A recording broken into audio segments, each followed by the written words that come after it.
Katika sehemu ya kwanza tulishare kwamba kijana mmoja kutoka mjini Iringa, yeye ambaye alinunua Noah na mwenzake akawa anashangaa imekuwa vipi mwenzake mara mtaji umepanda, mara sasa amempiga tukio, amenunua Noah na sasa anafanya biashara ya daladala. Kipindi hicho alikuwa akiendelea kufanya biashara yake ya urembo na huyu mwenzake anafanya biashara urembo, lakini mwenzake alikuwa ameongeza biashara ya daladala. Hii kitu ilimpa pressure sana mwenzake kutaka kujua ni kwa nini amekuwa na maendeleo ya haraka sana, ikikumbuka kwamba wote wameingia mjini Songea siku moja na mitaji yao ilikuwa inalingana, yani almost ilikuwa inakuwa inalingana. Ni maendeleo ya ghafla sana kwa yeye kununua gari. Alikuwa akimfuata mwenzake kutaka kuomba ushauri au kumuuliza, bwana, imekuwa vipi mwenzangu umekuwa na mafanikio makubwa kiasi hiki, ili hali ya kwamba mimi na wewe wote tumeingia Songea, tumekuwa pamoja katika mazingira magumu, mazingira mazuri. Naomba nipe siri ya ushindi wako kaka. Basi mwenzake alikuwa akimzungusha kila siku, hakutaka kumwambia. Siku zilienda, miezi ilikatika, wiki zilikatika. Mwisho wa siku kijana kutoka mjini Iringa akaongeza gari lingine aina ya daladala.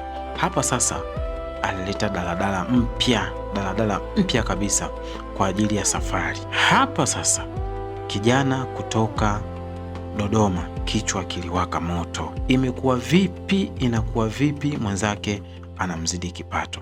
Ndugu mtazamaji na ndugu msikilizaji, hii story ni ya kweli kabisa, ni ya kweli kabisa. Kilichobadilishwa hapa ni kuficha tu majina ya wahusika, lakini hii story ipo. Watu waliokutana na huu mkasa wapo.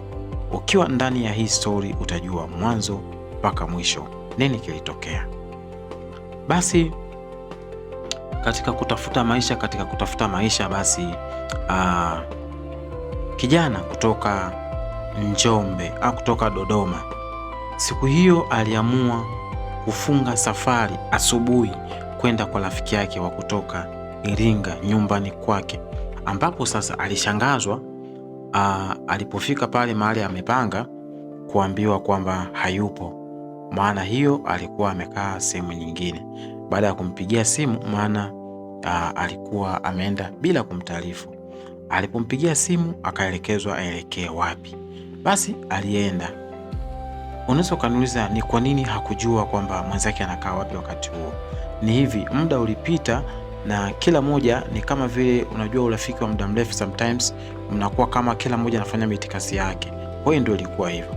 Alipoenda pale akamkuta mwenzake amejenga nyumba kubwa ambayo ilikuwa inasubiriwa tu kufanywa finishing. Basi moja kwa moja alifika pale kwa rafiki yake, alimkuta rafiki yake yupo hapo.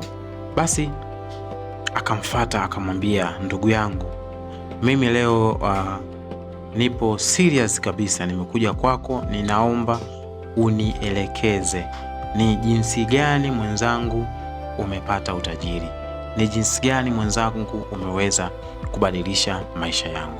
Leo nipo serious sana.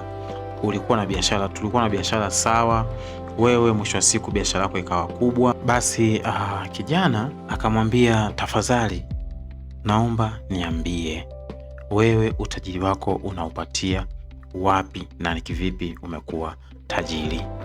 Basi kijana kutoka Iringa akamwambia kwamba unataka kuwa tajiri?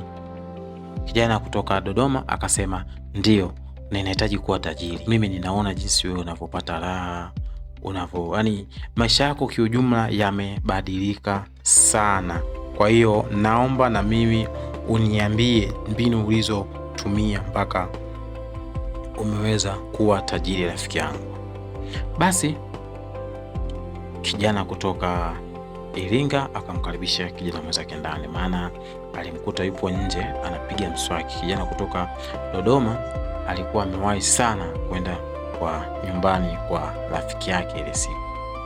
Kwa hiyo kijana akamuingiza ndani, akamwambia, bwana, mimi utajiri wangu nimeupata kutoka kwa mganga.